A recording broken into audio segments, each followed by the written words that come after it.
Our next panel is going to be ensuring effective grievance and remedy procedure. Today, we're represented by, we have 3 panelists.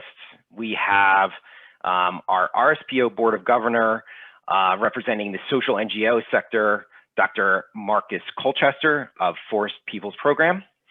He will also be joined by Datu Henry Barlow, Independent Non-Executive Director of Sime Darby Plantation, and a member of the complaints panel.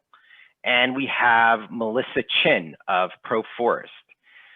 I think, again, this is going to be an interesting panel, and it's a great segue from what we've just talked about. We heard about grievance systems of companies, and Dr. Colchester has pulled together some slides that he's going to take us through to kind of set the ground rules. Just a reminder, folks, that we are dealing with grievance systems. We can't answer specific questions about specific grievances. So, you know, we won't really touch on that. Dr. Colchester, Marcus, let me turn it over to you to set our ground rules, to take us through the intro and take us through your slides. Thank you. Okay, well, welcome everybody to this second session, and thank you for those of you staying up late to listen in to us. Really pleased to have such a great crowd here. Dan's already introduced those of us who are going to speak, but our theme is ensuring effective grievance and remedy procedures. Could I have the next slide?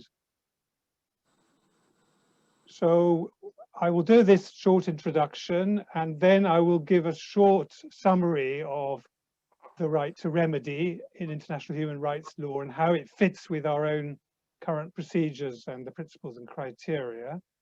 And then we'll hear from Melissa Chin, particularly on the supply chain challenge. How do you deal with grievances down the supply chain?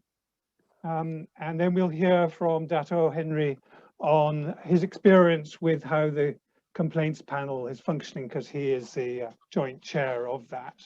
And then we'll have a discussion in the same way as we've had with the other group. Next, please. So please respect these norms for the meeting so we can have a good discussion. Apart from the participants in this meeting, we will not name any specific persons, communities, or ongoing complaints or grievances. This is not the right forum for that.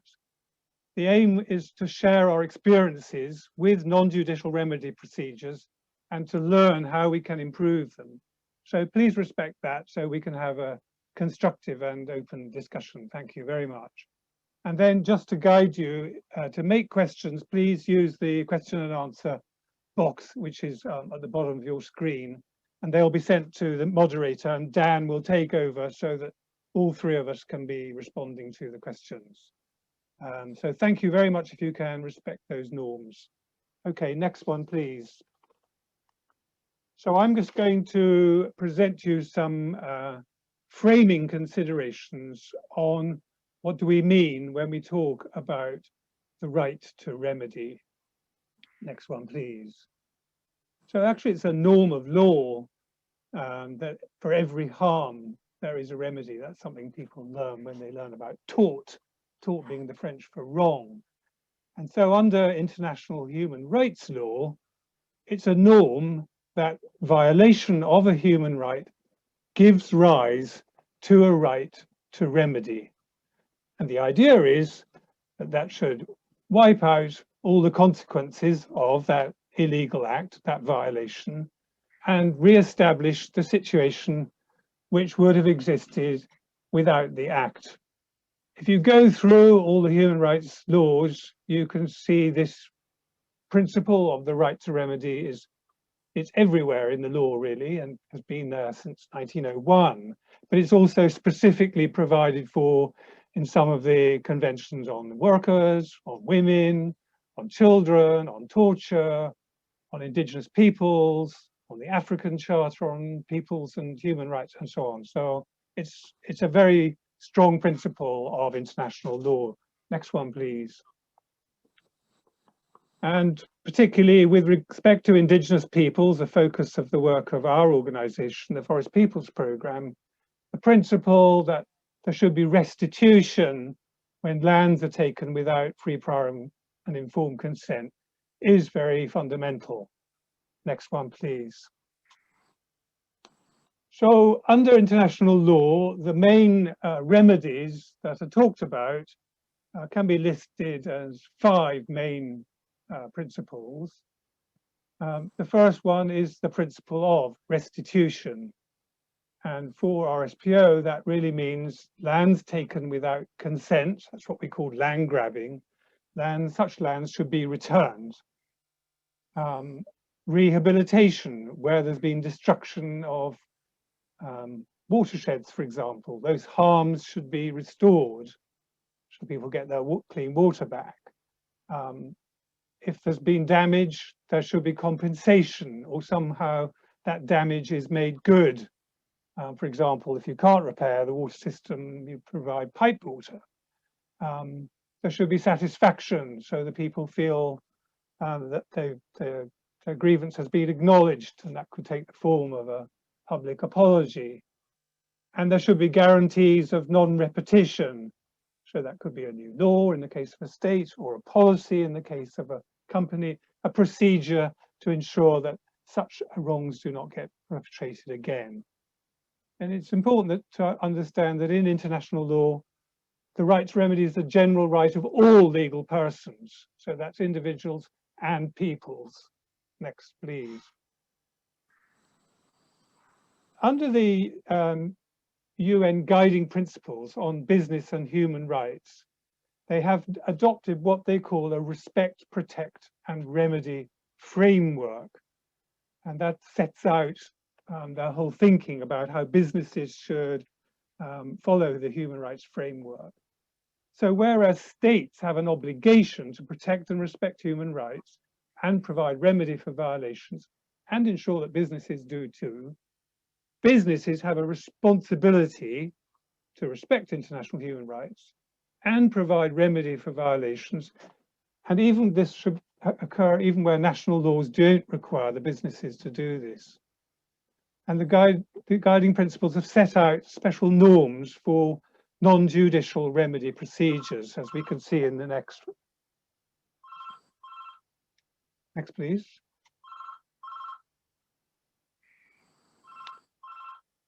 So these guidelines on non-judicial remedy procedures require that they should be accessible.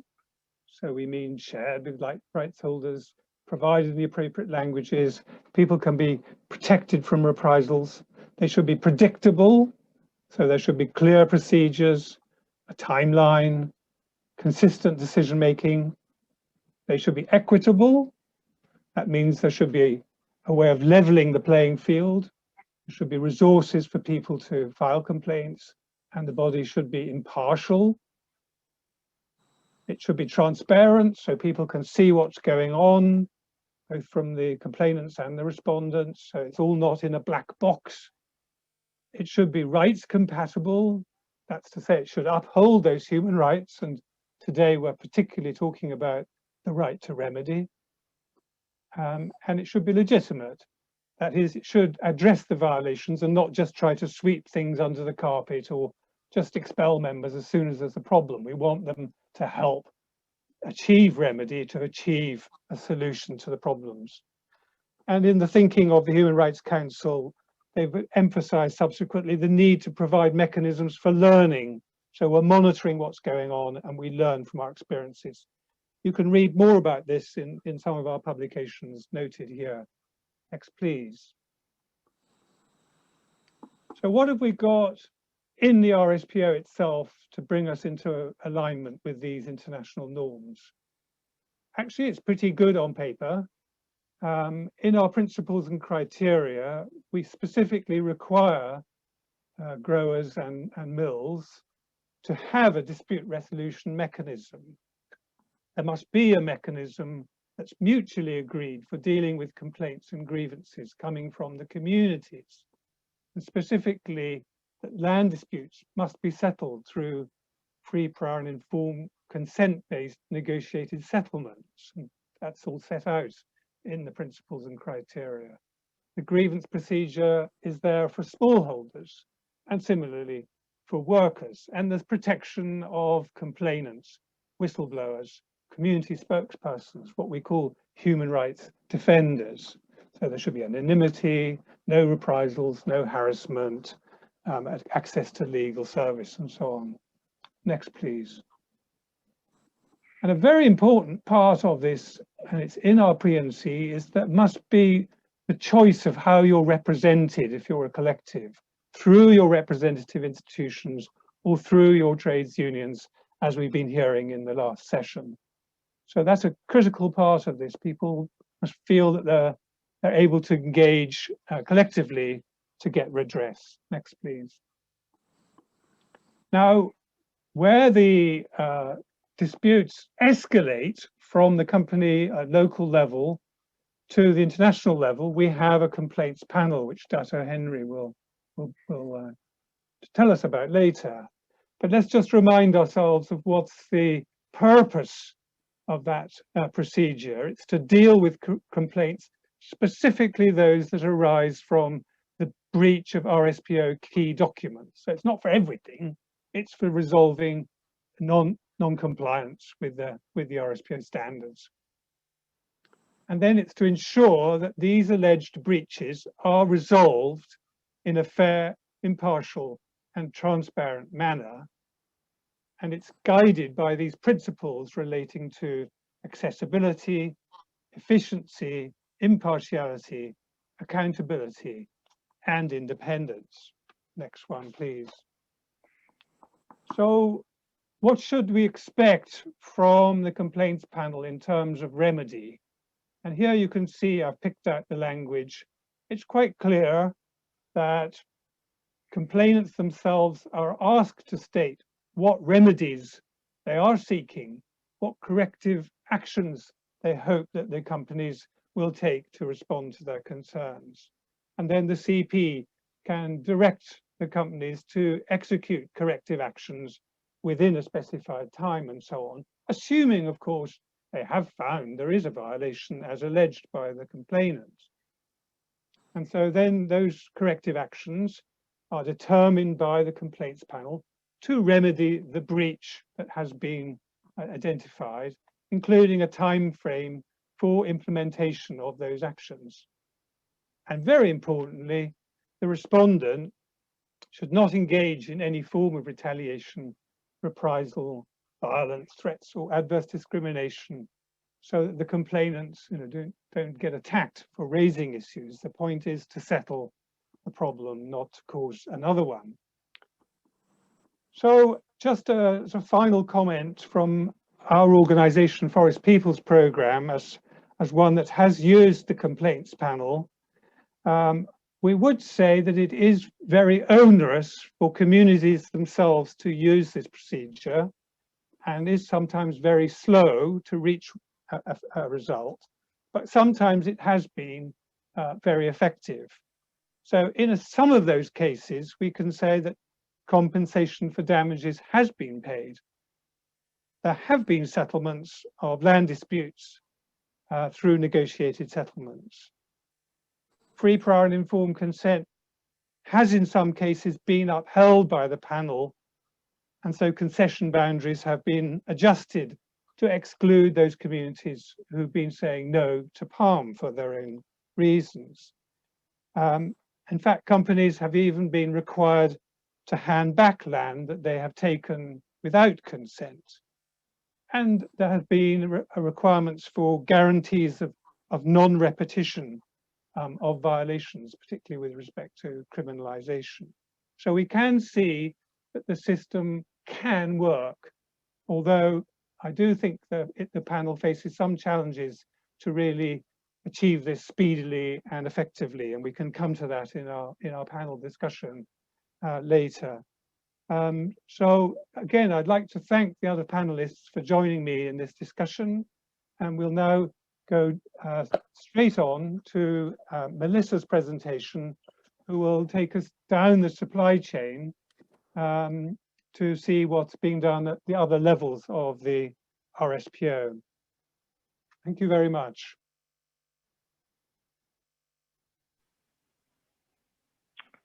Thank you for that, Marcus. Melissa, you are up. Thank you.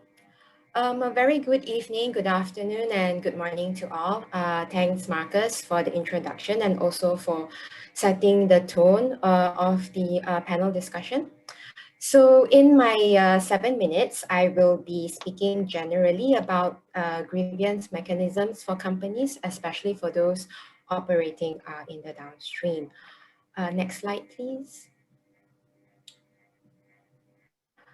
So why is it important for companies to invest in an effective grievance mechanism? Firstly, it provides a formal platform for individuals or groups to raise concerns about the impact a business operation has on them, and also an avenue to seek a remedy. It shows openness and willingness to engage with external stakeholders on how the company is performing against its own sustainability commitments. For a grievance mechanism to be effective, companies should be able to respond to stakeholder complaints in a way that is transparent, fair, and solution-oriented. The concerns and problems raised could be at the operational level, but for larger companies, especially those operating in the midstream to downstream, they also operate grievance mechanisms that capture concerns and issues raised in the supply chain. And being able to successfully manage grievances can contribute positively to the overall sustainability of a company's business model. Next slide, please. Next slide, please. So there are three general categories of relationships between the grievance and the company. So in the first instance, you would have the grievance that results from the company's own operations, meaning that the company can take direct action to correct and remedy the situation. And also alluding to Marcus' earlier presentation when he talks about how the UN guiding principles have framed the company's responsibility to respect human rights. I mean, in this particular instance where the company has also contributed to the adverse human right impact, then it's the company's responsibility to seize and prevent and mitigate any further harm, and also to provide for remediation or cooperate in remediation.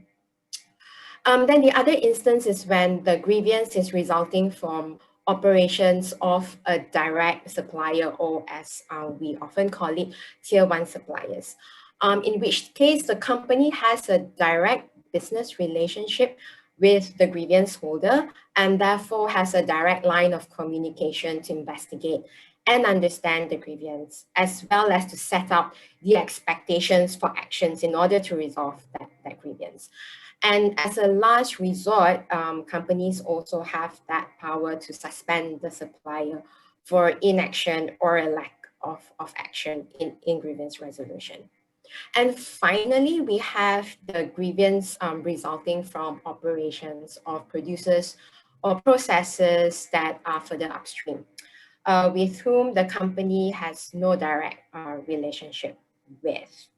And this is where it gets complicated and challenging to manage, as the company has no direct influence over the grievance holder and has to rely and push for information and action via intermediaries.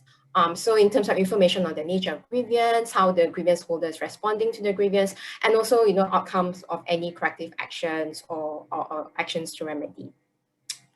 So the type of relationship has implications on how the grievance is managed due to the control and the influence or leverage that the company has over the supplier to take corrective action and to provide remedy. And this will shape the type of actions and approaches that the company needs to explore and implement in order to address the grievance.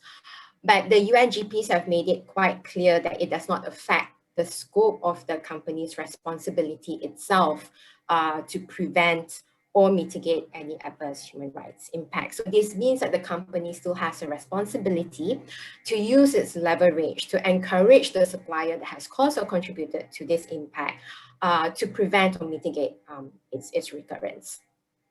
And this can involve working, with the entity, with the supplier, or other external partners to resolve the issue. Next slide, please. So this is my final slide. I just would like to quickly go through some of the important elements of an effective grievance mechanism.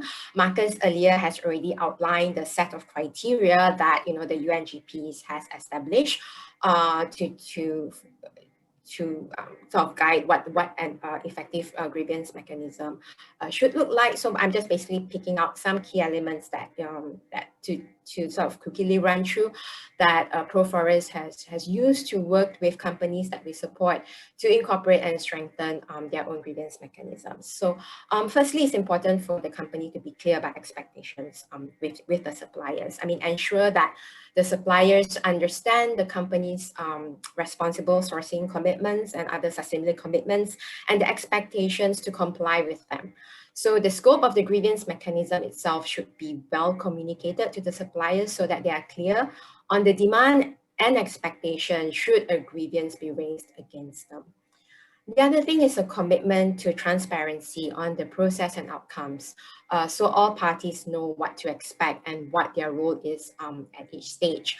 And many companies are doing this. I mean, they have established public grievance logs and trackers to this effect. The other thing is to be inclusive, meaning to aim to resolve the grievance in a way which has support from all affected parties through meaningful engagement and dialogue. This also increases trust and confidence in the mechanism, and it also enables the company to understand and respond to the specific interests and concerns of the affected parties. This would enable also better grievance resolution, especially when it comes to the provision of remedy. And finally is to adopt a three-pronged approach to ensure that the grievance is being addressed more comprehensively. So firstly, you have, of course, the concrete corrective actions to address the non-conformity, and which is basically to remove or mitigate further harm or risk of harm to the affected parties. And secondly is to also enable access to remedy to the affected parties for harm caused. So companies need to work with their suppliers to ensure that there is a process for remediation for the harm caused as a part of the grievance resolution. And last but not least, it's to prioritize driving systemic change in production practices and also supplier behavior across the company or group, rather than just focusing on individual cases of bad practice. Because this will then address the root causes and mitigate the likelihood of recurrence of similar grievance in the supply chain. I think I will stop now and leave the rest for discussion later. Thank you. Okay, thank you very much, Melissa.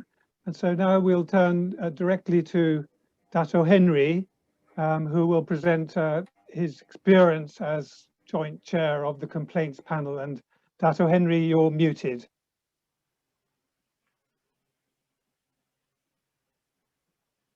Is that better? Now we're good. Good. Well, first of all, Marcus, thank you very much indeed for inviting me to participate in this webinar. I think there are 3 points which I would like to make in the course of this brief presentation. I don't know whether Dan can put up the slide which covers these 3 points. The first of them is the actual and perceived independence of the complaints panel.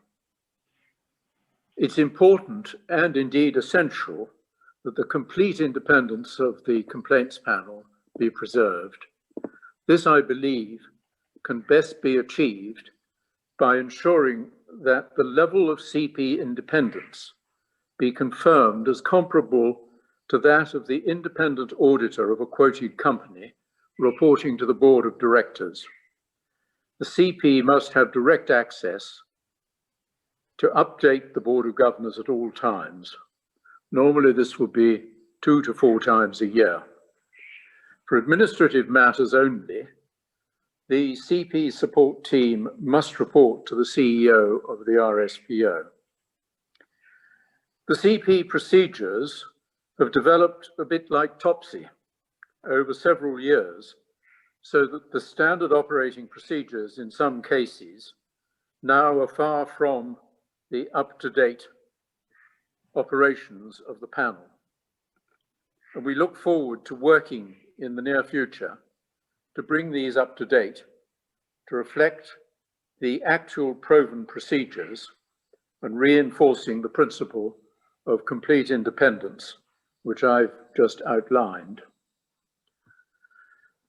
The second item which I would like to raise in connection with the complaints panel is the improved performance of the certifying bodies. One of the most important ways in which the activities of the complaints panel can be facilitated is by ensuring the strengthening and improvement of the certifying bodies system. These are professional organizations which actually certify that production units are compliant with the principles and criteria of the RSPO. There have in some cases been woeful inadequacies in the CB performance in recent years, most particularly in reviewing the labour issues and conditions under which labour operate on the estates and mills. This has not only led to an increase in the number of cases coming before the complaints panel. If the work had been done correctly, the issues would have been picked up long before they got anywhere near the complaints panel. This failure is also related to the recent international objections to the import of Malaysian palm oil products due to alleged failures in labour conditions, which again ought to have been brought up if indeed they are proven. All of this, of course, ties in very neatly with many of the points made by the speakers in the previous webinar earlier on this evening. My third point is the issue of how to handle remediation. I would like to thank you, Marcus, for the details which you've given on remediation and the role of the RSPO in this. The CP is fully supportive of these principles, and in our judgments, we can indeed, and probably should in future, include remediation. We do, however, feel that as a panel, we're not qualified to undertake the detailed remediation procedures, bearing in mind that the panel consists of individuals from a wide range of backgrounds, from banking to NGOs to people with estate experience. We believe, therefore, that this is a role which RSPO can and should take on itself in a way similar to that undertaken until recently by the IMU, which has been monitoring the implementation of decisions of the complaints panel. And I think that this is probably the best way to approach this particular issue. There is a summary of the main points which I feel need to be brought up today. May I hand back over to you, Marcus? Yes, thank you very much, both of you, for laying out the field of play, as it were. We can see that remedy is a central consideration in our work, but that how to achieve it is problematic, both through the complexity of the supply chain and the various levels of operation of the RSPO in terms of the production itself and then the escalation of complaints. I'd just like to make one additional comment about the operation of the grievance procedures at the field level. we've been getting feedback, isn't this correct, Dan, through our engagement program, that some of the communities are saying they don't find the grievance procedures at their field level very satisfactory. I hope we can get back to that in the question and answer procedure as well. So we'll look at the complaints panel, but let's also not forget to look at that field reality. And then we can also look at the supply chain.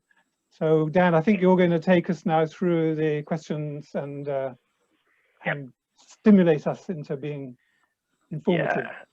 Well, first I want to remind our audience, and we still have almost 150 people on the line, to send in questions.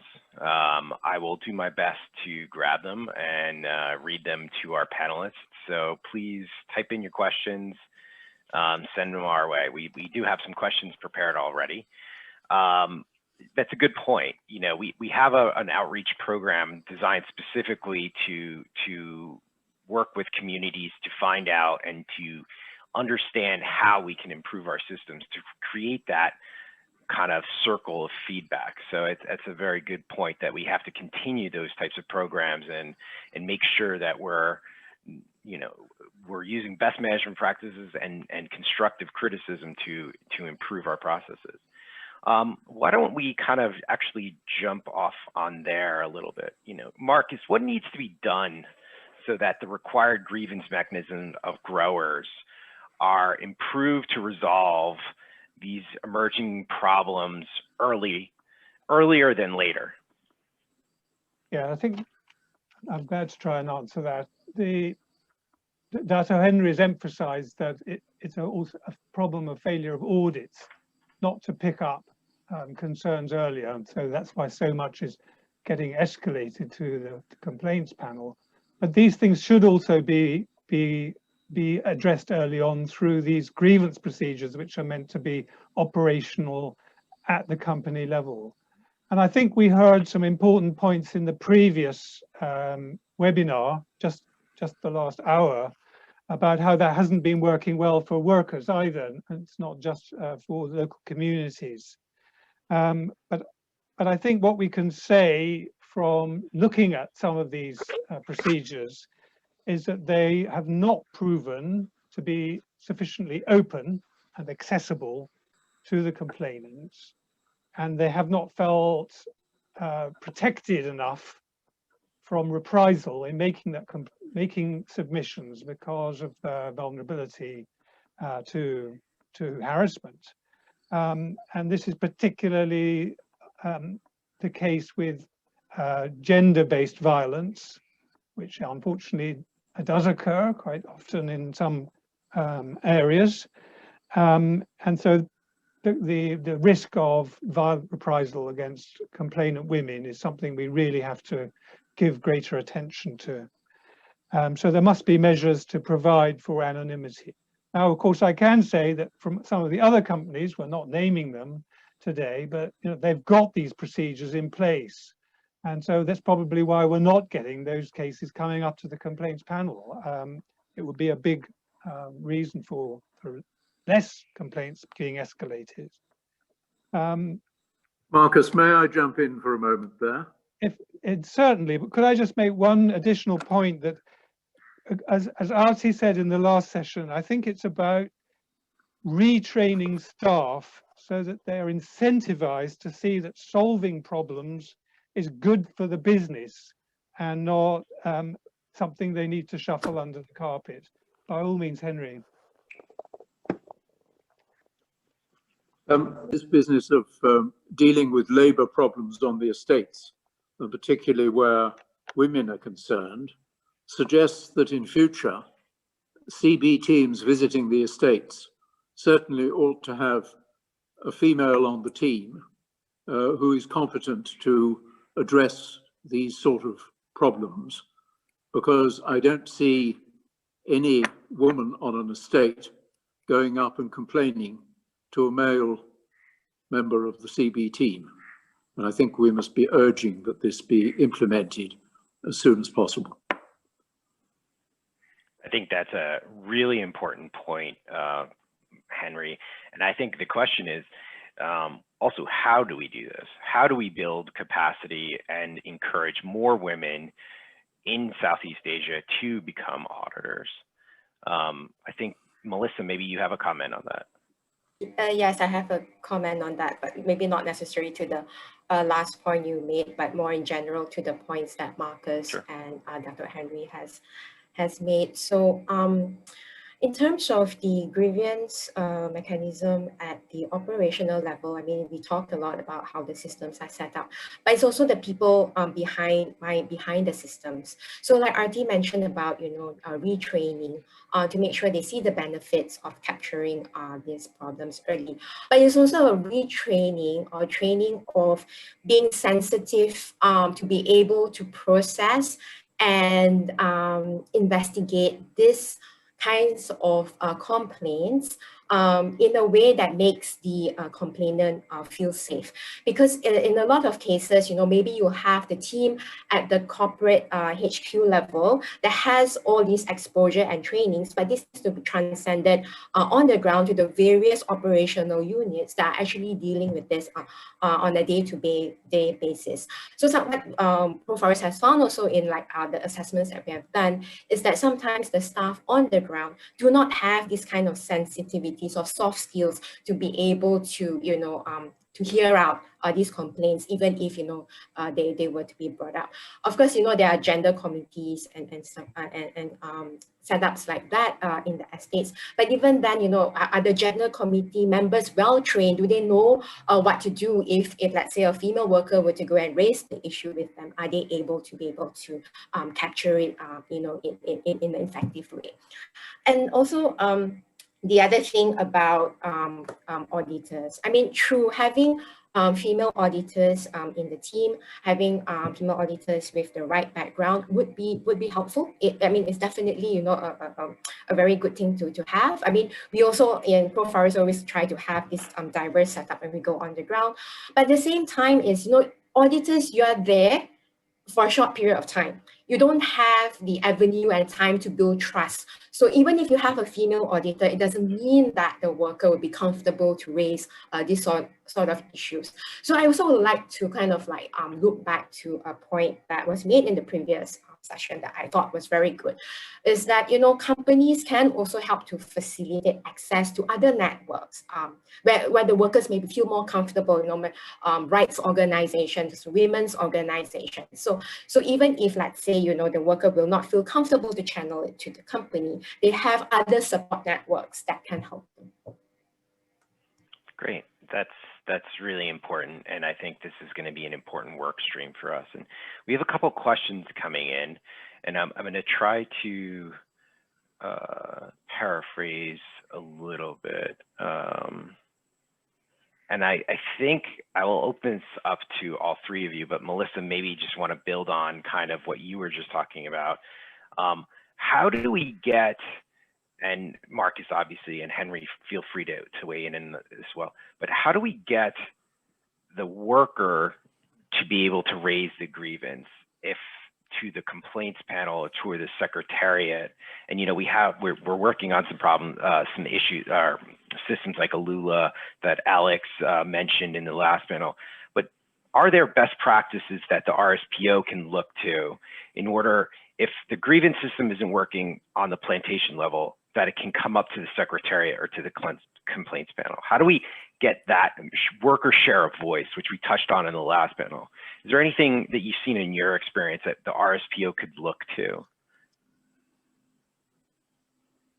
Well, we have, in our work spoken to NGOs that work on worker issues. I'm taking Malaysia as an example, like Tenaga Nida, the North-South Initiative, Migrant Care, even the union NUPW, and they all have hotlines where the workers can reach them because they trust those organizations.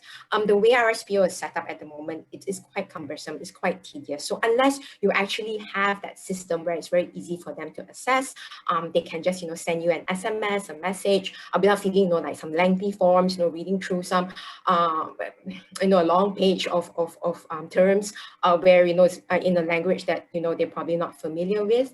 And also, I think RSPO doesn't have that relationship with workers the way the grassroots organizations do. That's why they feel comfortable to raise those things. But having worker voice tools like Uluna may help. But at the same time, I also kind of like thinking whether is RSPO really that first line of defense that the workers should go to.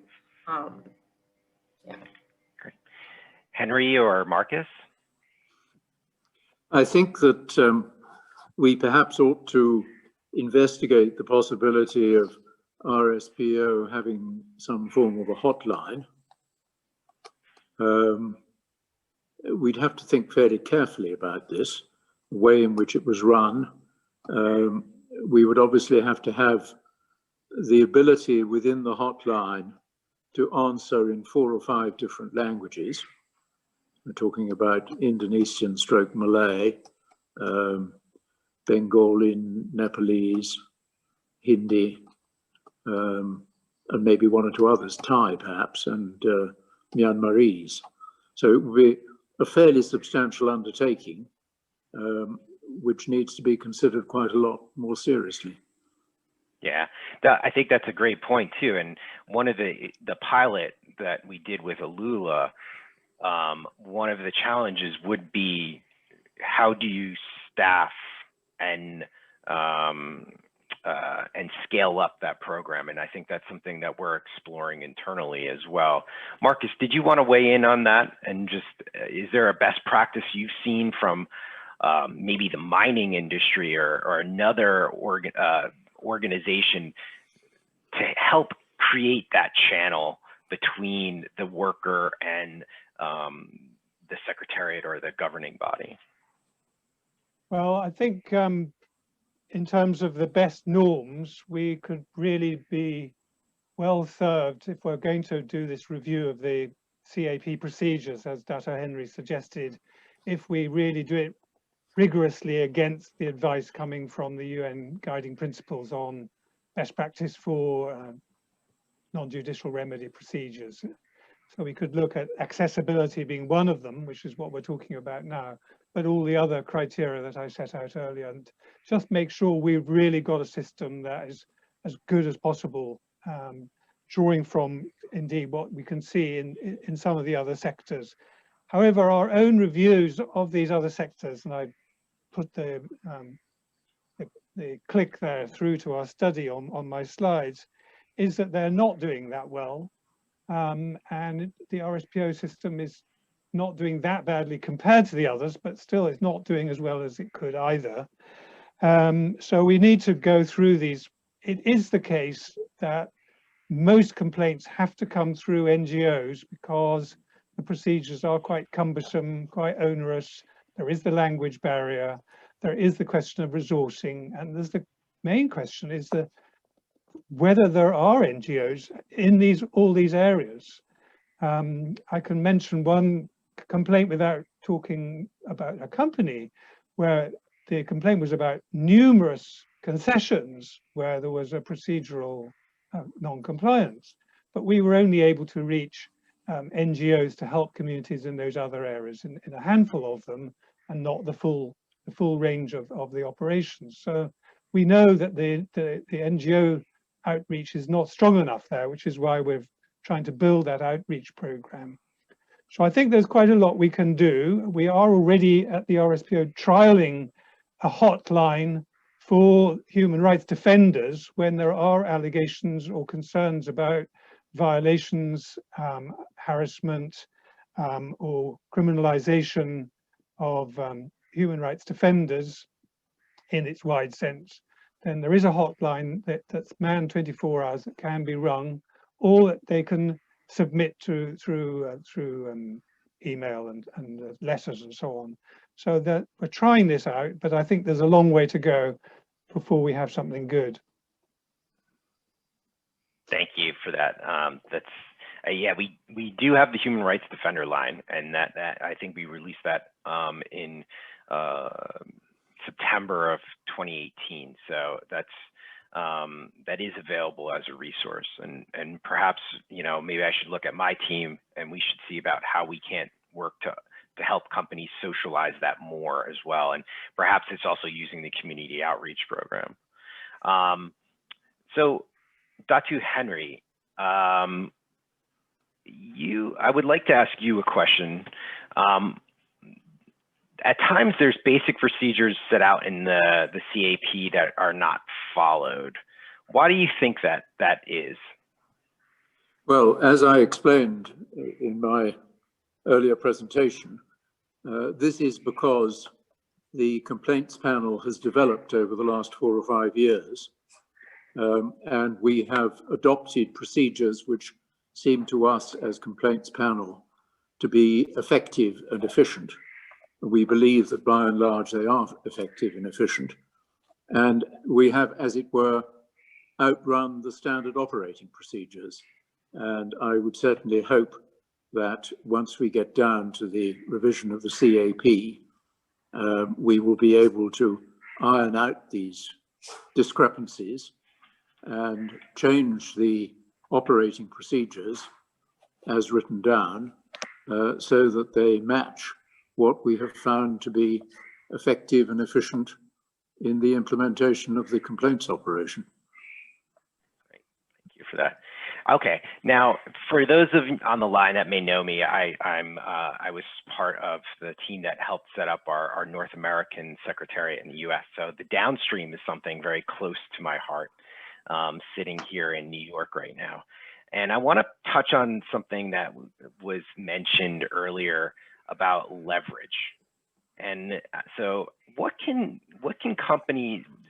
we do to help companies get more information on these grievances, but also help them use their leverage from as downstream players where, they have good awareness sometimes of their tier 1 to maybe even tier 3, but how do they get down and have leverage on tier 4? Melissa, maybe you want to take this first and then we can kind of go around. I mean, to be fair, it's actually a very complicated issue, and it's an issue that many companies grapple with. And it's like because that influence, you don't have that direct contact and that communication.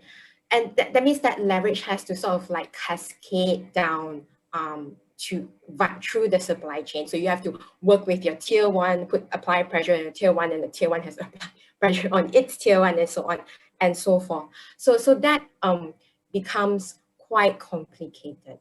And in that sense, and we're seeing some developments here as well. I think, the downstream companies realize that in order to address some of these issues, going through using that leverage is one, but the other thing is also to look at, collaborative approaches, landscape initiatives, where they are supplying from, to be able to identify and address these issues early on. So working on projects that address these human rights issues, rather than, waiting for it to become a grievance and then having to address it via a grievance procedure. And there are quite a few landscape initiatives that are working with sourcing regions around that. ProForest also is helping to coordinate the palm oil collaboration group, which is made up of like 30 companies sitting in different parts of the supply chain. And this is something that also looking into the various working groups, and one of it is a social issues working group. But I perhaps would let other panelists also comment on this. Marcus or Henry? I'm not at all familiar with the downstream issues on these sort of questions. So I think, if I may, I'd pass. Okay.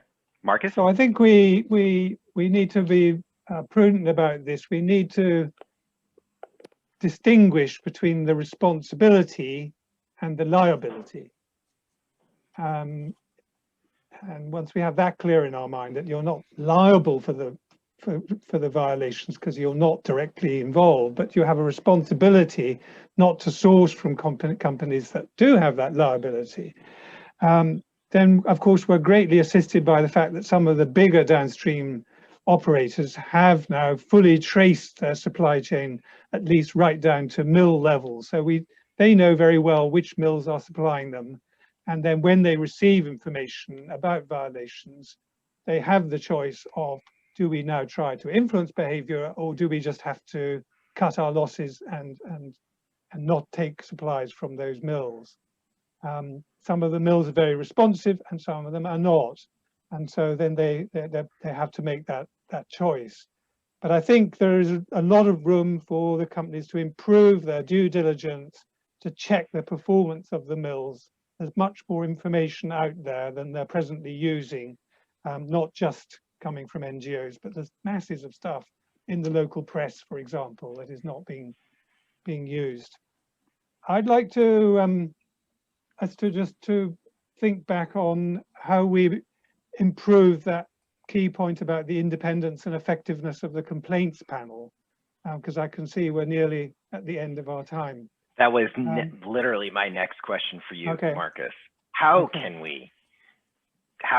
we improve the complaints panel's capacity, independence, so that we can strengthen it to make sure it's resolving these complaints in a timely manner and effectively? Yeah, exactly. Well, I strongly support what Dato Henry is saying, that the need for the complaints panel to be independent. It cannot be lent on by members with their own interests, whether they're from the NGO side or from the company side, because then it will lose credibility and we'll be in a bad situation. And so it needs to have proper insulation in the way it's structured. So that's something we can review if we're going to undertake this revision of the procedure.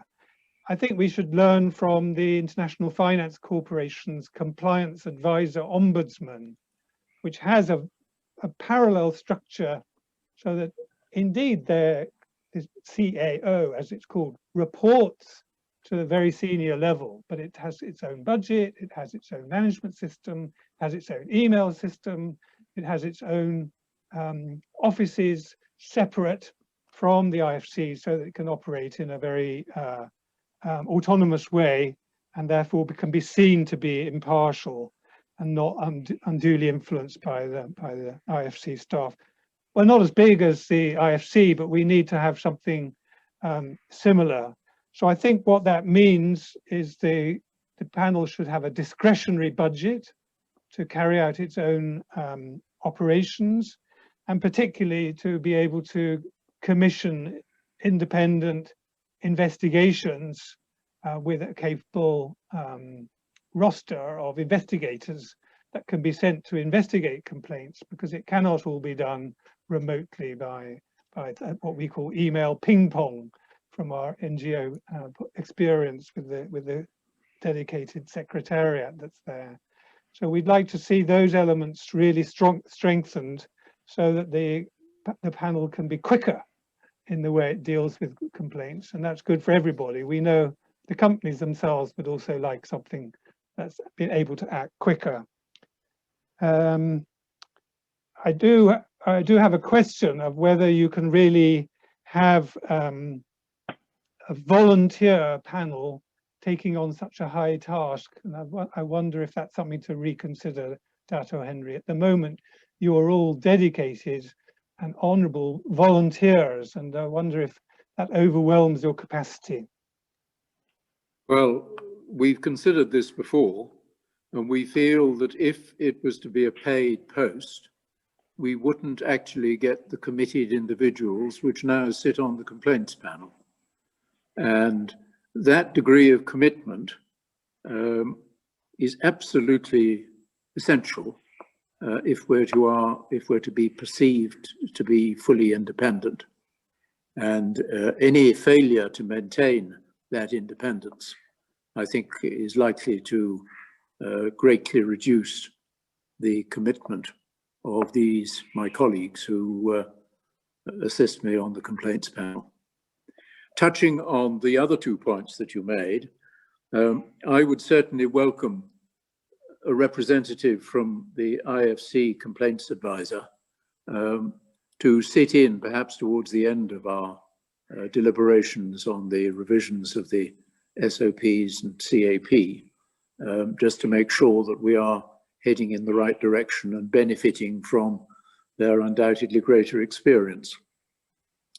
On the issue of speed, I think you'll agree that we've speeded up recently.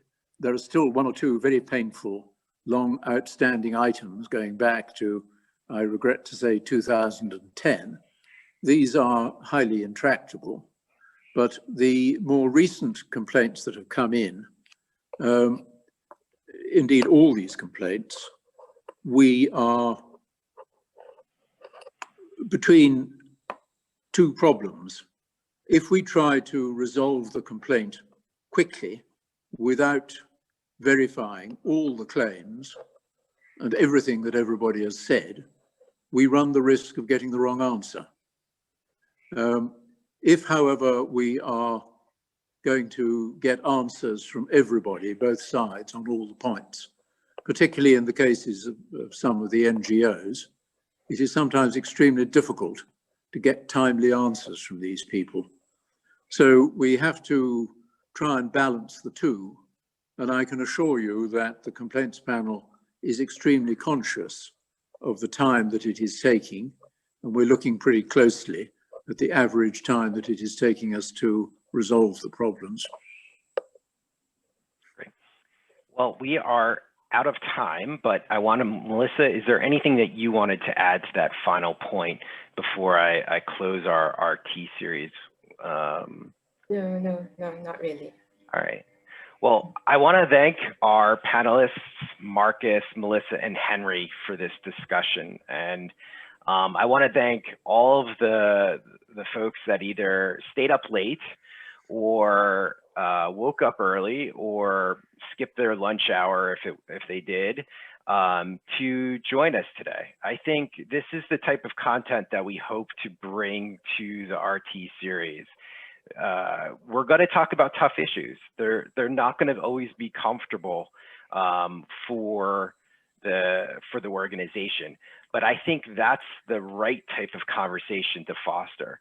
And you know, just reflecting on this first panel and then this second panel, we got good information on ideas of ways to continue it, to move us forward as an organization. And a core principle of the RSPO is continuous improvement and transparency. And I just want to thank everyone who joined the call today or the webinar. Stay tuned. We'll be putting out more information on our next month's panels. We will be looking at the issue of national initiatives and impact of sustainable palm oil. And we'll aim to make it as timely and as engaging as today's program. So again, thank you to Marcus, Melissa, Henry. Thank you to our previous panel, and good night, good afternoon, and good morning.